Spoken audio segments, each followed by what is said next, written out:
Welcome and thank you for tuning in. You're listening to the Beyond 50 radio program. I'm Daniel Davis. Build Wealth and Spend It All, so is the title of the book. It's Live the Life You Earned. Our guest joining us here on the program today decided to put a book out there to tell us about 4 economic indicators and what we can also do to be able to take advantage of these cycles as well as build a real asset portfolio which has more hard assets than liabilities. But then by the end of your life, be sure that it's spent very, very well, or at least put into areas where everybody else isn't quite enjoying it as much as you should. I'd like to welcome to the Beyond 50 radio program today our guest, Riggs. Stanley, how are you doing today? Great, Daniel. It's great to be with you. Now, you've got a really interesting history here because you're someone who is also a doctor, and you began researching and looking into this for yourself. So you're not, well, you could call yourself a money manager because you've done it very successfully, but that's interesting how you were able to cross those two bridges. Yes, as an orthopedic surgeon and a serial entrepreneur, I've been involved in numerous successful careers that have allowed me to build wealth and to achieve financial freedom. So I decided to sit down and write a book called Build Wealth and Spend It All to show other people that they too can build wealth and they can also achieve financial freedom by understanding 3 basic principles, Daniel. Number 1, the difference between real assets and true liabilities. Number 2, understanding the implications of the coming demographic changes. And number 3, always knowing where they are on the economic cycle. Those are 3 basic principles to building wealth and achieving financial freedom. Now, how did you get started in your financial endeavors here? Generally, when you hear about doctors, these are people that earn a lot of income, but, they also have to live a lifestyle that really showcases that. Otherwise, they don't look successful, so to speak, but you kind of really changed that paradigm, especially in your own experience. It's interesting that you mention the stereotype that people have, because I think it's important for people to understand the difference between being rich and being wealthy, and most people don't understand that, Daniel. Wealth is a measure of both time and money. It's a measure of how long you can live the lifestyle of your choosing by living off of investment income. It's the ability of having financial freedom. Rich is exactly what you said. When you think of rich, you think of the attorneys, the doctors, the accountants in town. They are people who have high income and high expenses. A lot of money comes in and a lot of money goes out. They're on a treadmill, Daniel, and they're usually on that treadmill to the end of their lives. And it's sad because they have great opportunity to change that. So having wealth is financial freedom, but being rich is really a high income, zero net worth treadmill. It's a high income, zero net worth treadmill. They make the money, but they don't build the net worth, they don't build wealth, and they never achieve financial freedom.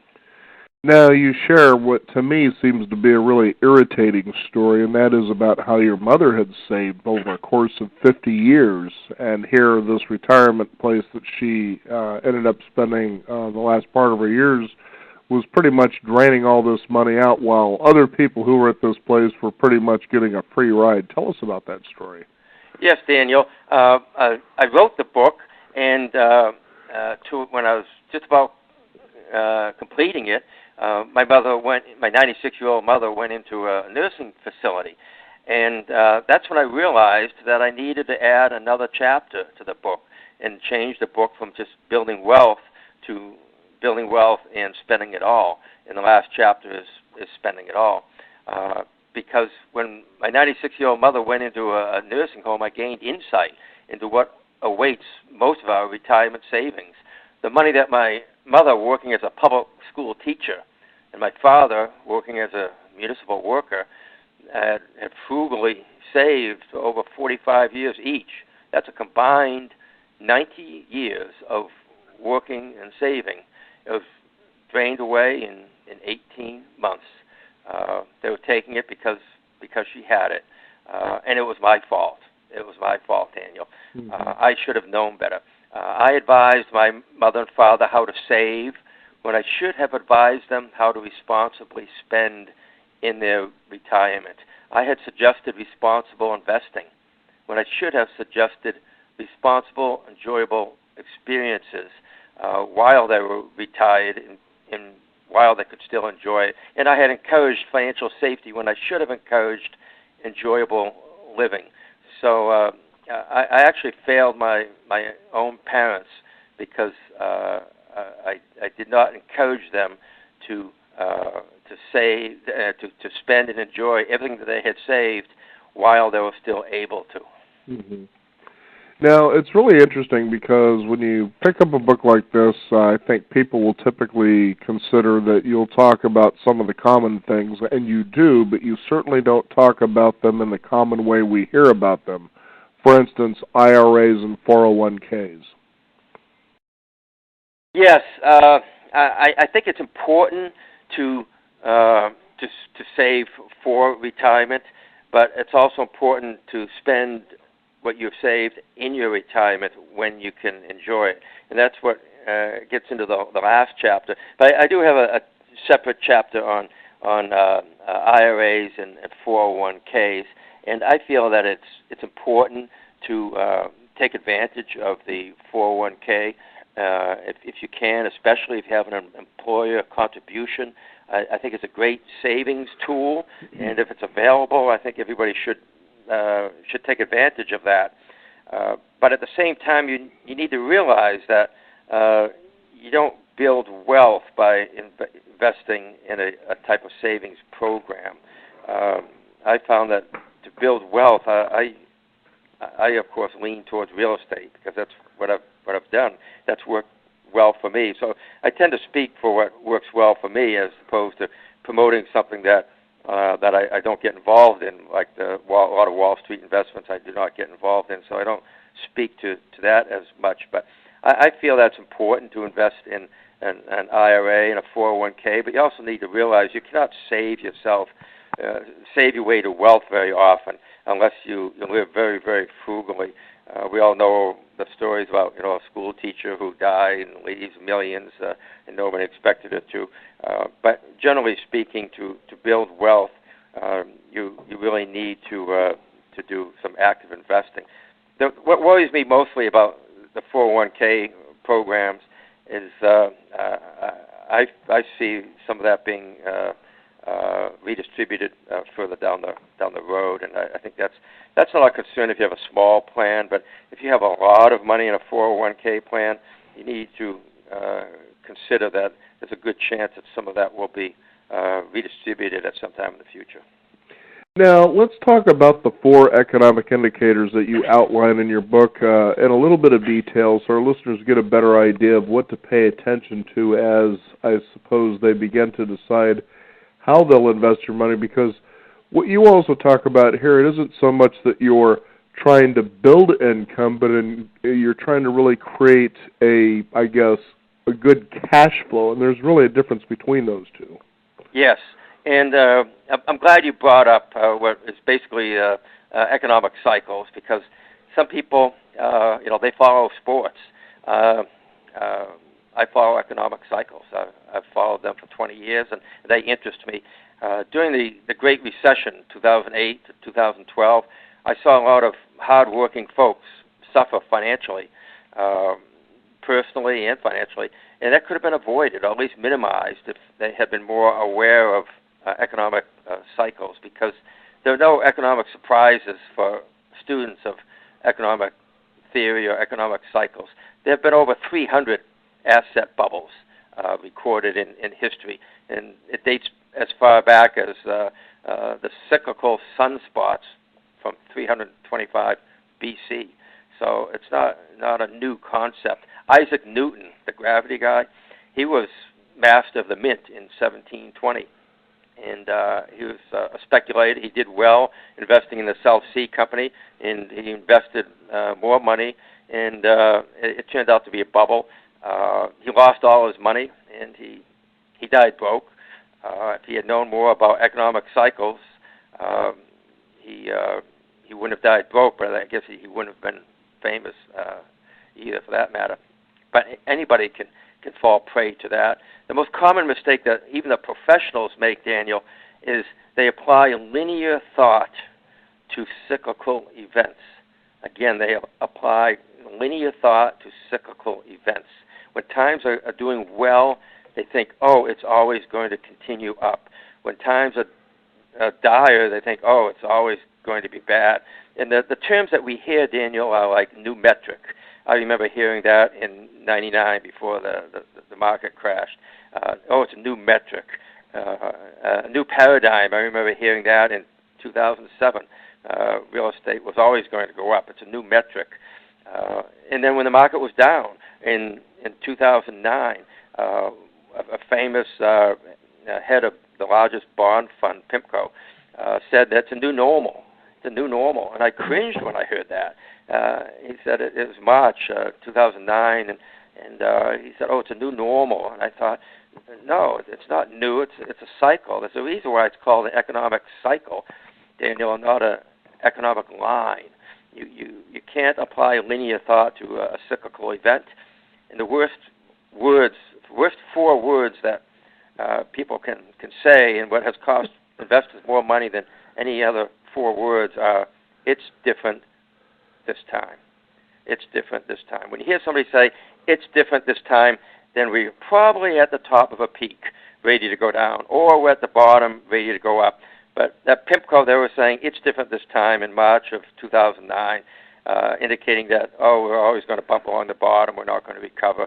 And just before the real estate bubble popped, and just before, in 2008, and just before the stock market popped in 2000, people were saying, oh, it's different this time, it's not a cycle. So there are four tools that anyone can use, and they can be looked up on the internet and find any number of websites that follow these, and you bookmark it. You go back and check them every week or every month, just to kind of see where things are going. And the four are the yield curve, which is a plot of U.S. range of U.S. Treasuries. When the yield curve is going up, that's a good indicator of a good economy. When the yield curve is headed down, it's a good indication of some problems, some financial problems ahead. And that's about a 6-month lead on that. Then you have the composite index of leading economic indicators. You also have what's called the ISM, Institute of Supply Management, which is a private agency that's been around since 1915. And you have the VIX, VIX, which some people call the volatility index, that gives you an idea of investor confidence or fear. So the four are the yield curve, the composite index leading economic indicators, the ISM, and the VIX, VIX. And it's not as complicated as it sounds, Daniel. You can just bookmark those and check them. I have on my wall a graph of the economic cycle. It's a diagram of the economic cycle. I've had one on my wall for 20 years now.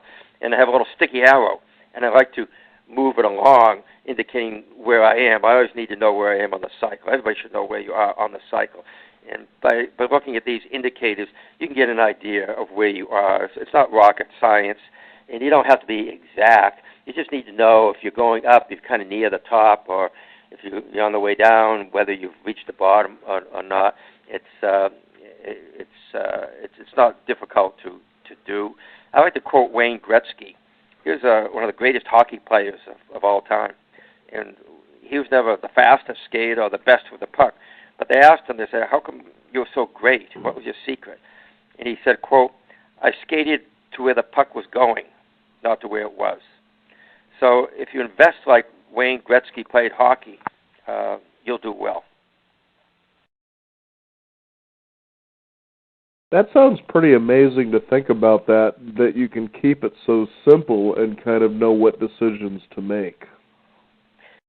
Exactly. People, they like to make it complicated or think that it's complicated, but in reality, it's not. Like real estate, I like investment real estate, and people will introduce terminologies or concepts to try to make it sound like they know something that you don't know, or that they can do something that you can't do.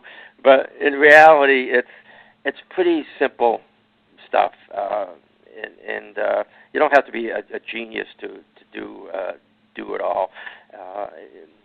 Achieving financial freedom is really within reach of almost everyone. It really is.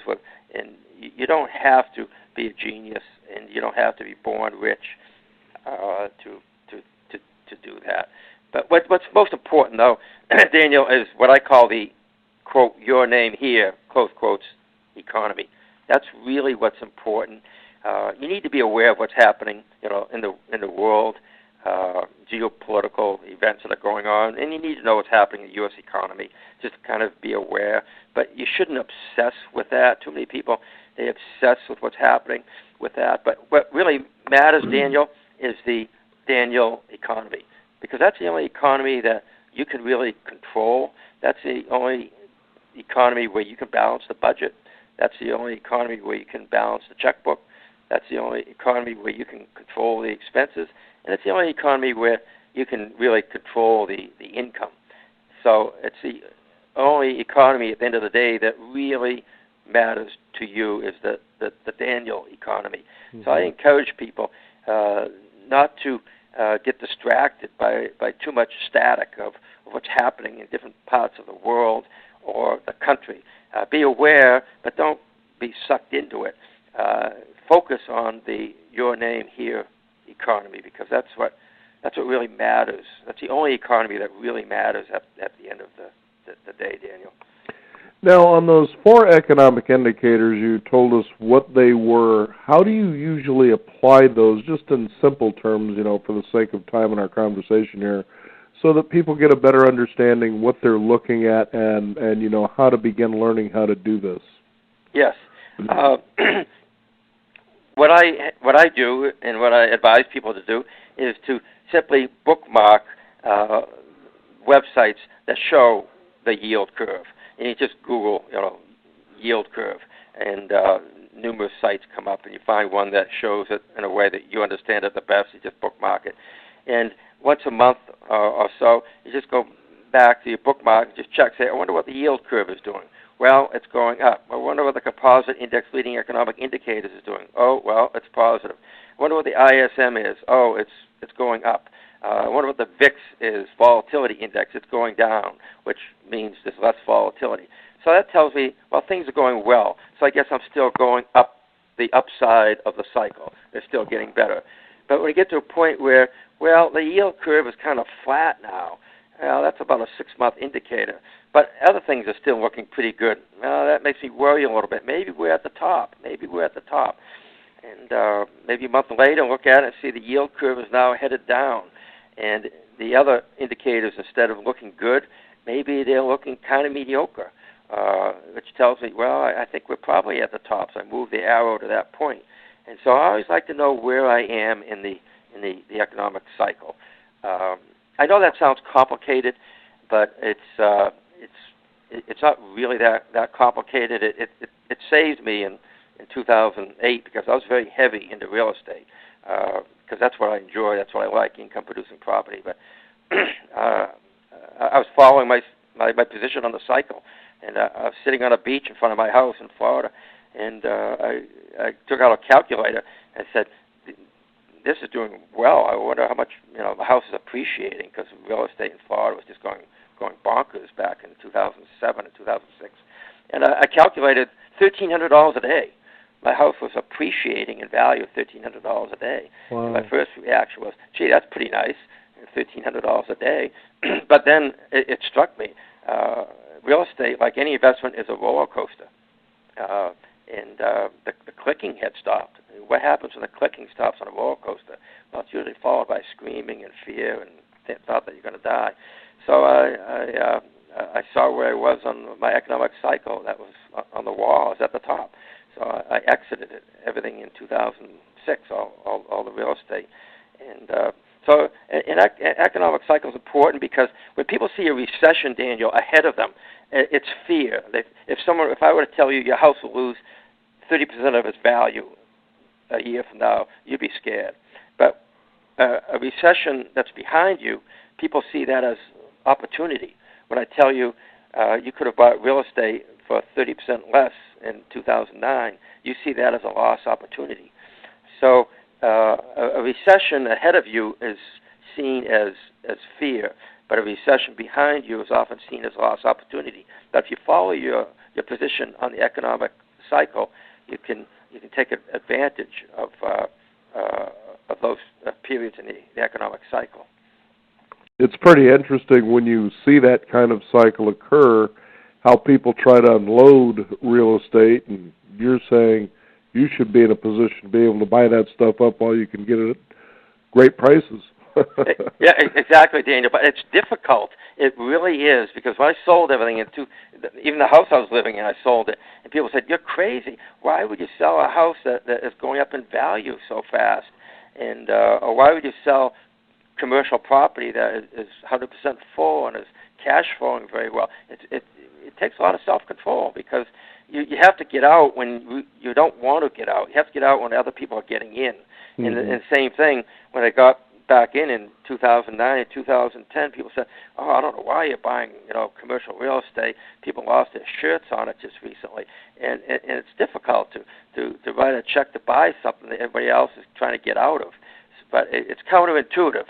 But if you know where you're on the cycle, you can swallow and move ahead with being a little bit counterintuitive.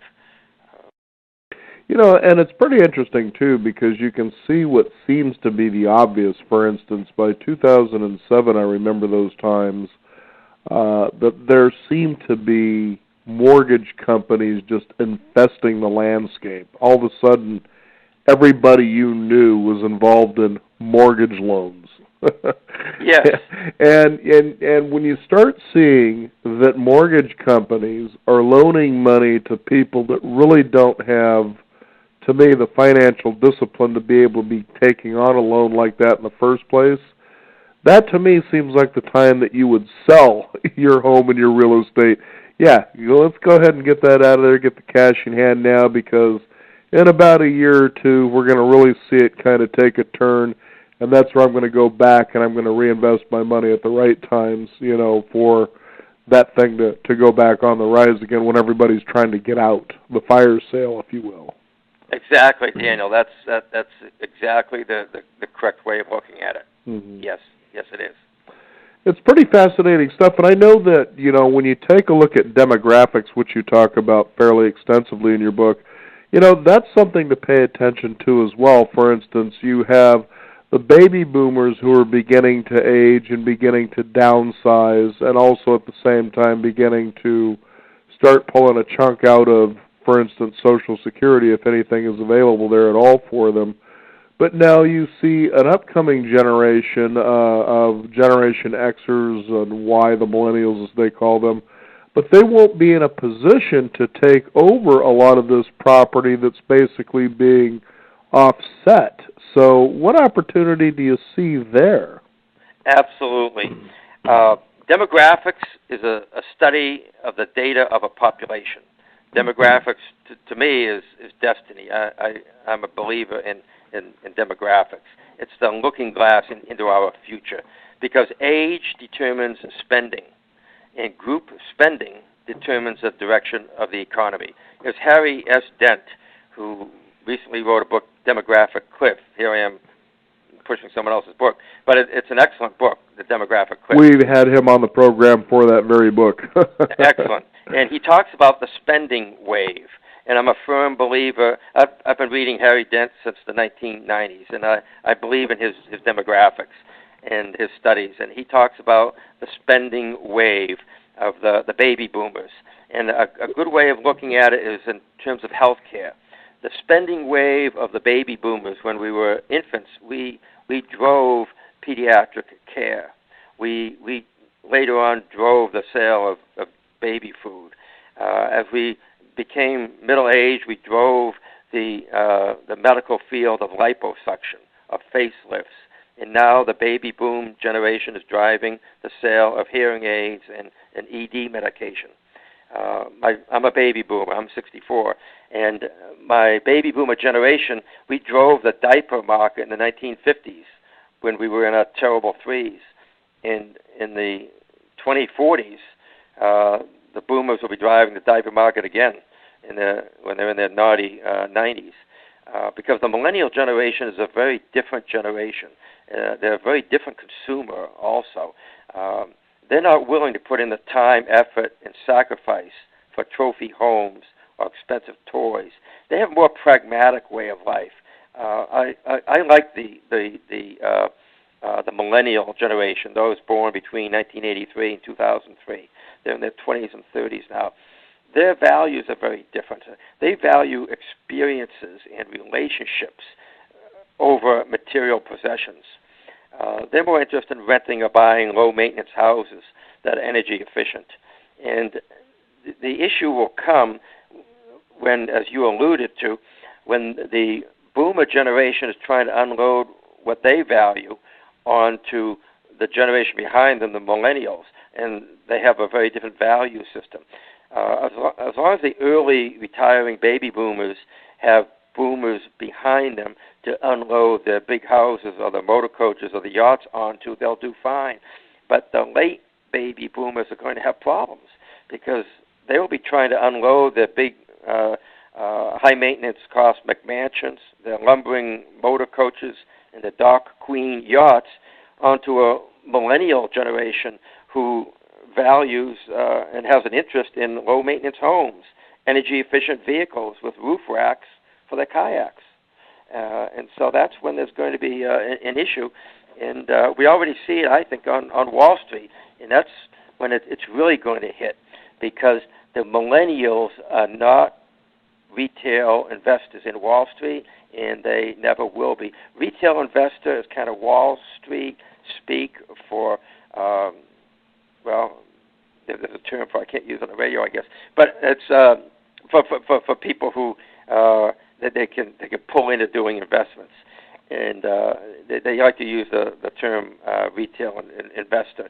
But the millennials, remember, they sat around the kitchen table when the boomers lost 40% of their savings in their retirement programs because of Wall Street in the year 2000. And they sat around the same kitchen table again and listened to their parents talk about losing 40% of what they had saved in 2008. And they have no interest in investing in Wall Street. So when the baby boomers stop pulling their money out of Wall Street investments, and they have to support their retirement. They have to start selling their equities, transferring equities into treasuries, providing some income stream for themselves. As they're pulling out, they're going to be selling into a vacuum, Daniel, because the millennials aren't going to be there to step up to the plate to buy what they're selling. So I think there's when the baby boomer generation takes an exodus from Wall Street, there's going to be a sucking sound on Wall Street, and there's going to be a vacuum, and there'll be no retail investors to fill that vacuum. You watch the talking heads on CNBC and Bloomberg talk about where's the retail investor? When is he coming? He's not. They're waiting for Godot. The retail investor is not coming back. He's retiring and taking his money, and the millennials are not taking his place. So eventually it'll just be the sharks feeding on each other on Wall Street. So it sounds like there's a way that the economy is going to correct itself whether they want it to or not. Exactly. Build Your Wealth and Spend It All is the book, and it's Live the Life You've Earned. Our guest today, Dr. Stanley Riggs. Is there a website our listeners can go to find out more? Yes, the book is available in hardcover, paperback, ebook, and audiobook at all major online outlets, and also can be ordered through local bookstores. And the website is buildwealthandspenditall.com. There's some free chapters they can download from that. Most importantly, Daniel, they can download a graph of the economic cycle and hopefully put it on their wall and track where they are on the economic cycle. And most importantly, have fun doing it. Exactly. Very good. Thank you, Stanley, for joining us here on the Beyond 50 radio program. Very pleasurable. Thank you. My pleasure, Daniel. We want to thank you, the listeners out there, for tuning in. Again, Build Your Wealth and Spend It All is the book. Very enjoyable and very easy to understand what he outlines here in this book, so you can find out more. Also, by joining us at Beyond50Radio.com, and also join us in the conversation at Twitter at Beyond50Radio.com. That is the hashtag Beyond50Radio. I'm Daniel Davis. Thank you for tuning in. This is the Beyond 50 radio program, and remember, live your day past